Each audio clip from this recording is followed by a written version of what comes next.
Excuse me. Sorry for the delay. Thank you for joining us this morning for outrunning the cost of living.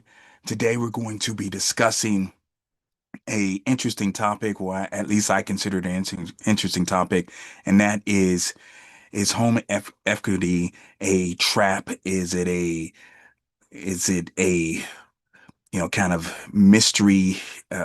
Is it a real equity? Is it kind of false riches, right? Some people say that you are um, house rich and cash poor. We talked about that a little bit last week. And so this week we're going to kind of go into it a little bit deeper, have an interesting video that I would like to dissect. But before we do that, just want to give you a little background about myself. My name is O'Brien, and I have been trading the markets since I was a senior in high school. I got introduced to the markets by an economics teacher, and that economics teacher was phenomenal. He had us follow stocks back then from the newspaper, and he showed us the first Wall Street movie with Michael Douglas. I was hooked on the markets. I thought almost instantaneously that I wanted to play some significant role in the markets. So if you fast forward several years, I eventually became a registered investment advisor. I held the license 65 for registered investment advisors and the license 3 for commodity pool operators. I needed those two different licenses to be able to run a volatility hedge fund that I did for a decade. A volatility hedge fund is just a hedge fund that specializes in trading options. Like I said, I did that for a decade, and I'm now the CEO of Dorian Trader, which is an options mentoring firm that specializes in teaching individuals how to trade options. We'll talk about Dorian Trader a little bit later. But for now, let's jump into what we call in the problem, this week's cost of living pain point. Once again, we're going to be discussing home equity and is if home equity is really, real is if it's really wealth, right? Is it kind of like a trap? Is it monies that you can actually use? So let's break it down here in a second. Let me grab this video and we're going to listen to this and dissect this here. All right, so let me just make this a tiny bit bigger. All right, so perfect. Hit record or hit play. Today's brilliant financial information is actually based on an article that I came across from Nick Maggiuli, if that's how you pronounce his name. And it's an interesting question. It's called, Is Home Equity Fake Wealth? Interesting question. So he says, with the surge in U.S. home prices since 2020, Americans have more home equity than ever. In fact, I'm going to add, right? I think it was President Trump who just went out and started speaking about that, how wealthy people are because, their homes are worth $500,000, $600,000. Okay, so back to the article. As Realtor.com reported in September 2025, in the second quarter of 2025, the flow of funds data from the Federal Reserve showed that the total value of owner-occupied real estate rebounded after last quarter's retreat, reaching a record high of $49.3 trillion. Home equity mirrored this trend, also hitting an all-time peak of $35.8 trillion. So he says, due to the high concentration of wealth in the U.S. housing, some have begun to argue that rising real estate values don't represent real wealth. There are always people like that, right? What's the downers? Okay. Kevin Erdman, a scholar at the Mercatus Center, recently released a paper on this topic titled, We Are Not as Wealthy as We Thought We Were.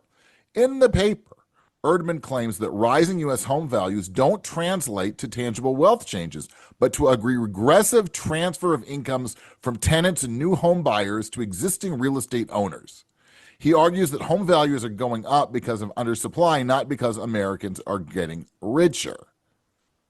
Okay, Michael Green echoed this statement, but if the home you live in goes from $200,000 to $1 million, you're not wealthy because the replacement home also costs $1 million. You're trapped.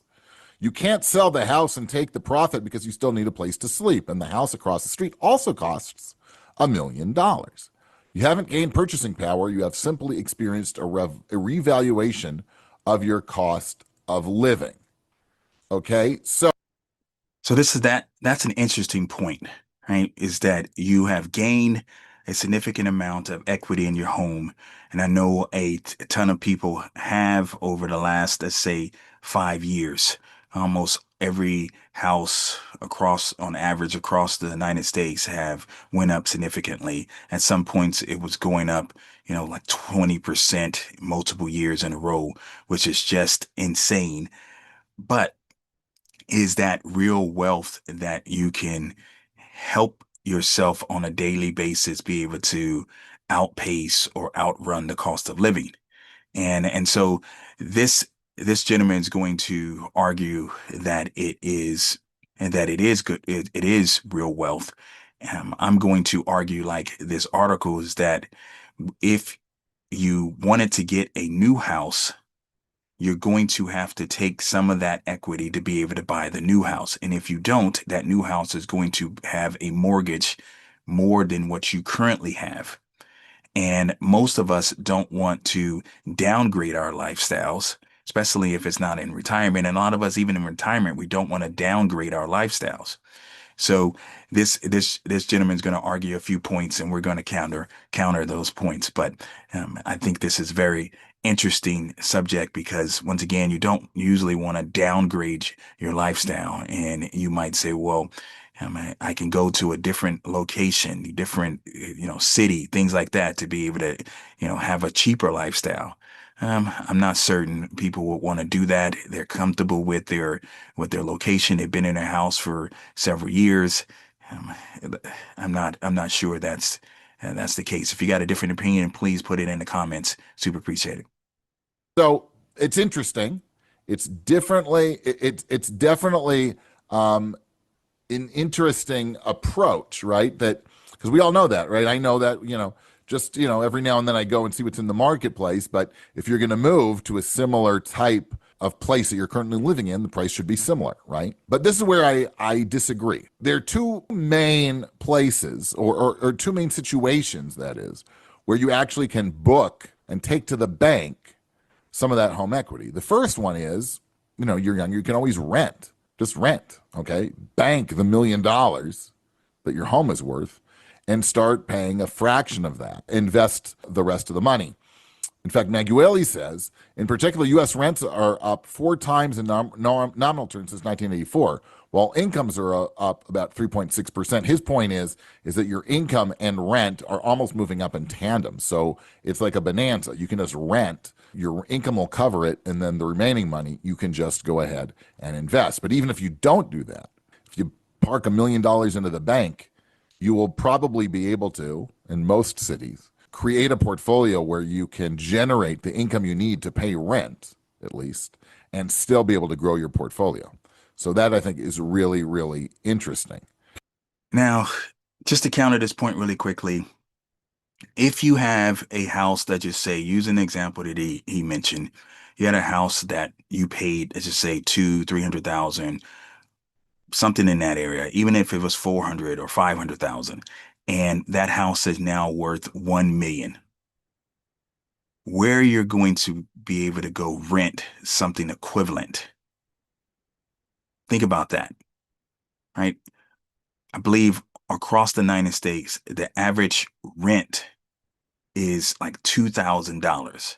And that's average. And that's probably for, 2-bedroom apartment or something such as that. But for a house, you want to live in a house, and you're not downgrading, or you're not downgrading significantly, because the you would have to go from $1 million house to a $400,000 house or something such as that, right? That average house, that median house. Rent is significantly high for a house that is equivalent. You're going to be paying six, seven, $8,000 a month if you try to rent a house that's going for $1 million. If you try to rent a house that's going for 600,000, you're still going to be paying at least 5,000 a month, which is most likely more than your mortgage, your current mortgage. And if you've paid that house off, it's obviously a lot more than what you're currently paying. So let's continue. He says like this: well, I run numbers to buy $1 million two-bedroom unit in Jersey City. My total cost comes out to around $8,400 a month. This includes property tax, blah, blah, blah. If I invested the so yet I recently signed an 18-month lease for a two-bedroom unit in Jersey City for $4,650 a month. If I invested the difference for 30 years while earning 5% nominal annual returns and experiencing 3% annual rate increases, I'd end up $600,000 in head in the renting scenario. That's over $500,000 in extra wealth with only a 2% real return. Okay. And he goes on and on and on.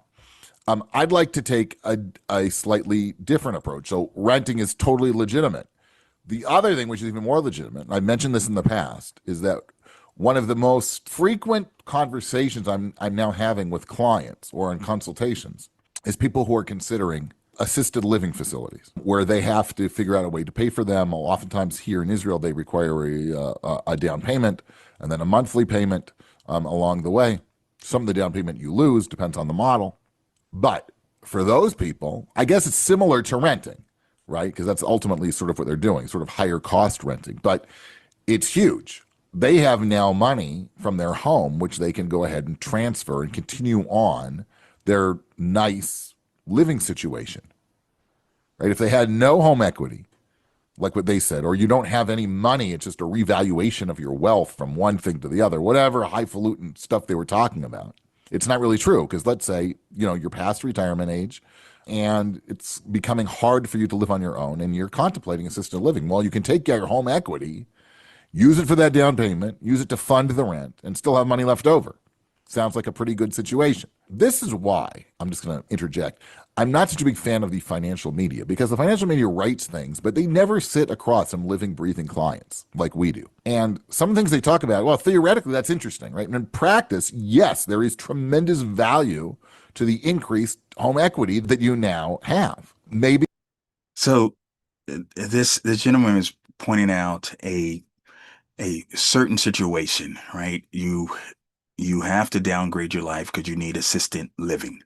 Okay, well, yeah, home equity could help with that, right? It all depends on how expensive that assisted living facility is going to be, but yes, home equity can help with that.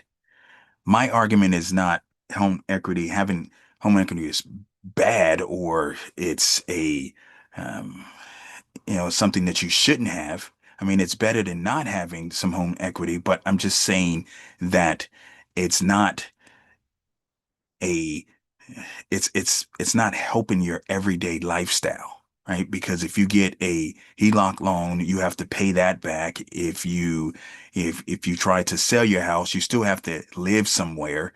So it's not liquid type of money. It's if you are a millionaire based on the home equity, the most of your kind of wealth is based on your home, which most Americans, that's the case for most Americans, then that's not that's that's not a liquid millionaire. It's not a millionaire that's really living a really comfortable life. It's if once again, if you got a different opinion, please put it in the comment area. I would love to hear it. But in my opinion, having home equity is fine. It's better than not. But it's not like monies that you can, take and not, you know, have to pay back, right? It's not monies you can take and not have to pay back. And once again, if you sell your house, you're going to have to live somewhere else, and somewhere else is definitely going to be pretty expensive, right? Or unless you downgrade your life quite a bit. And obviously that's a possibility, but I just don't think most Americans want to they want that to be the case. I even believe that at retirement age, you're 65, 70 years old, you probably have grandkids, things like that. You're not looking to downgrade your life, perhaps. And if you do, then great. Maybe that can actually help you. But I still think home equity is not is what most people think of it as. Oh, I'm a millionaire. Okay, due to your home equity, what can you really do with that? maybe, like I said, you can rent, or later on, where it gets really important, where your money actually serves a real purpose, as opposed to just, saying I've got X, Y, and Z net worth. But when your net worth becomes real in the fact that you need it to live off of, potentially to supplement, pension or social security or whatever you've got coming in, having larger amounts of home equity that you had in the past is vitally important because it will allow you to fund the rest of your life. They don't talk about that. But like I say, almost every single conversation that I have now, it talks about that or is trying to figure out a way to get to that situation. So, yes, home equity is very, very important. Either you can cash out and rent, or you can use it down the road, maybe not so far down the road, but in retirement when you're choosing whether you can stay, when you're no longer maybe able to stay in your home, that you can use it for assisted living. Yes, that's pretty important. Correct. If you're just going to trade one home for another home in the same neighborhood in the same kind of home, correct. It doesn't make much of a difference if you've got it because you're just going to have to buy something for the same price, so you don't really gain. But in many other facets of finances, financial facets, say that fast 10 times, financial facets, fast. It makes a huge difference how much home equity you have, as it makes a difference in how much net worth you totally have at the end of the day, because those are all going to be used.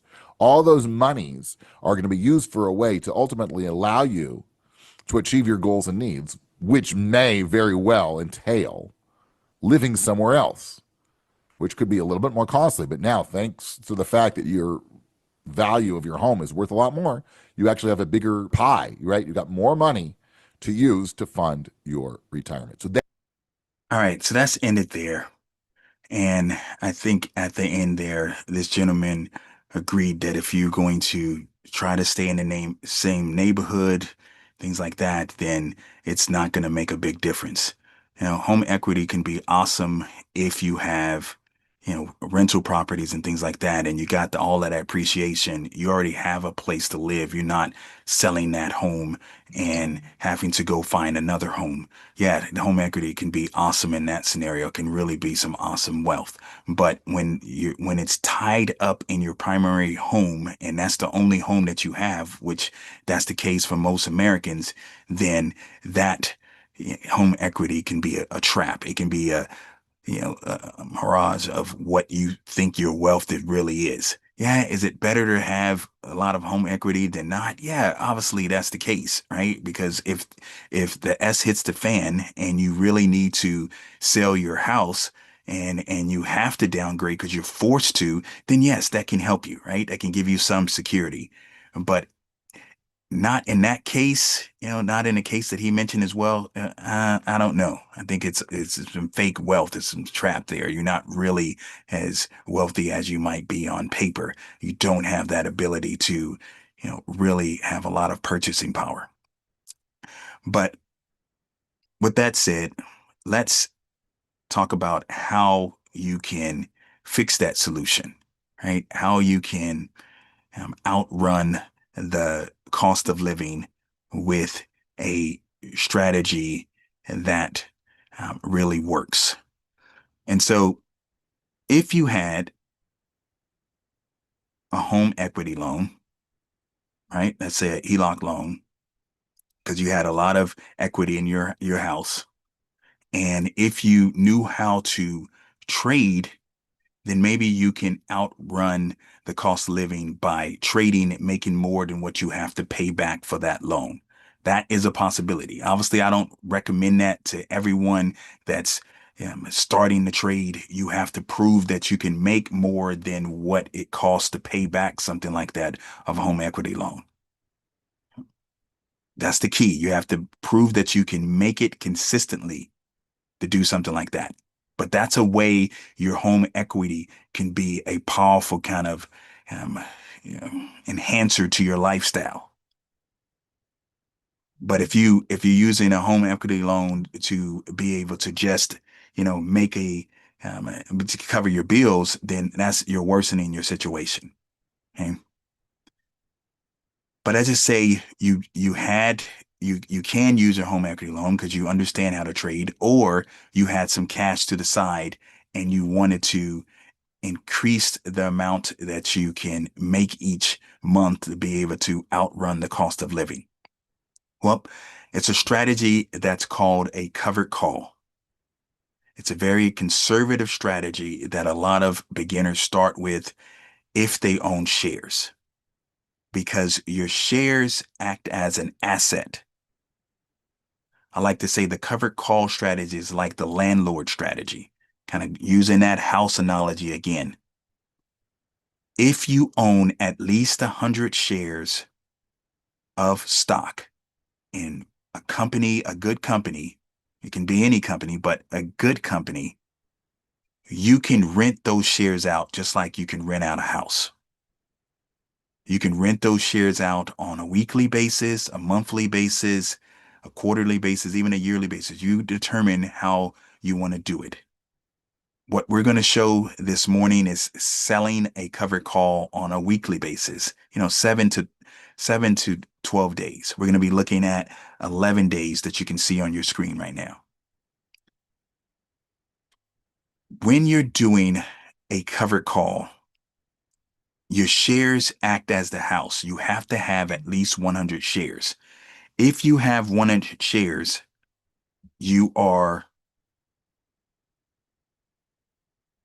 if you have 100 shares, excuse me, if you have 100 shares, you're that considered a standard lot. And you can rent those out. You can give somebody what we call the ability to rent to own. And so right now we're looking at TQQ. It's a triple leverage ETF for the NASDAQ 100. And so some of you might say, why would he recommend a triple leverage ETF? Well, the supermajority of them out there, besides UPRO and TQQQ here, you do want to avoid for the most part. Maybe it's a couple others. I can think of a couple others, but for time purposes, just point out what I'm about to say. The TQQQ has outperformed the QQQ for the last 5 years and the last 10 years. And so if it's going to go up, if the market is going to go up, if the NASDAQ 100 is going to go up, TQQQ is going to outperform. It's not going to do 3 times, but it's still going to outperform 1 to 2 times what the regular QQQ is doing. So that's why I would recommend this, because it's significantly cheaper to do.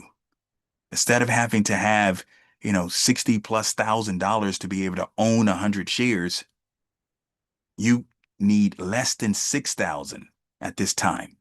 Little over $5,000 to be able to control 100 shares. And if you control that 100 shares, you can sell a call against it. And so selling a call against your shares is a way to gain some income each week. So let's just say, for example, you decided you were going to sell something like this call here at the 54.5 strike. On Friday, the TQQ was trading at just under 54. Right now, it seems like before the market is open, it's trading around 53. You can sell this 54.5, and you can sell that 54.5, and you can collect over $200. As you can see here, you can collect about $213 in about a week, 11 days here. And if it goes up and it goes past the 54.5, you can actually make $357. So if you can do this on a weekly basis, I just say collecting the $200. Well, if you take that 200 and you times it by 4, that's $800 that you can make every month by selling calls against your shares. Obviously, if you have more shares than 100, you can double that, you can triple that, and so forth. I'm not going to go into great detail on the covered call, but if you're interested in learning more about it, we encourage you to consider joining the Dorian Trader Trading Club. We offer an amazing trial period for a flat $60 for 3 months with the code YouTube. Just go to DorianTrader.com, click under memberships, go to the trading club, and use the code YouTube at checkout. It also is going to be in a link in this video in the description area that you can click on, and it'll automatically populate that YouTube code for you. 3 months trial for a flat $60. After that, it's $125. You can cancel at any time. So we hope to get you in our trading club, get you learning, get you outrunning the cost of living through using options. So let's talk about some key takeaways. So number one, home equity is a good thing to have, but it's not liquid. It's not cash you can count on to be able to facilitate your lifestyle just by taking monies out of your house. If you're going to take monies out of your house, key point number two, it has to be able to generate more than it costs on interest. And using a strategy like the covered call can do that. Can do that, and that can help you improve your lifestyle. That home equity can be an awesome benefit. It can be cash that really changes the ball game for you. Otherwise, if you're not going to downgrade your lifestyle, it's not going to be a big difference. It's not going to be a big difference at all. If you're going to keep that home equity and you're going to pass it down to your kids and things like that, that's a good point. That wasn't, you know, indicated in that video. Yeah, you can use it as a way to help your kids or loved ones if you pass away or something like that. But once again, that's benefiting you in your lifetime, that home equity. So you need to find ways to outrun the cost of living. And if you have a lot of money and home equity and you need to figure out ways to get more income, well, borrowing from it, once you learn how to trade options in a safe way, using something like what we call our safeguard strategy, then that home equity can potentially become an awesome asset for you that you can use immediately and still keep and improve the lifestyle that you currently have and not downgrading your life. So we thank you for watching this week's Outrunning the Cost of Living. We'll be back next week, and we hope to see you on the live programming then. Thank you. Please leave a comment. Please leave a like, and we'll see you next week. Bye for now.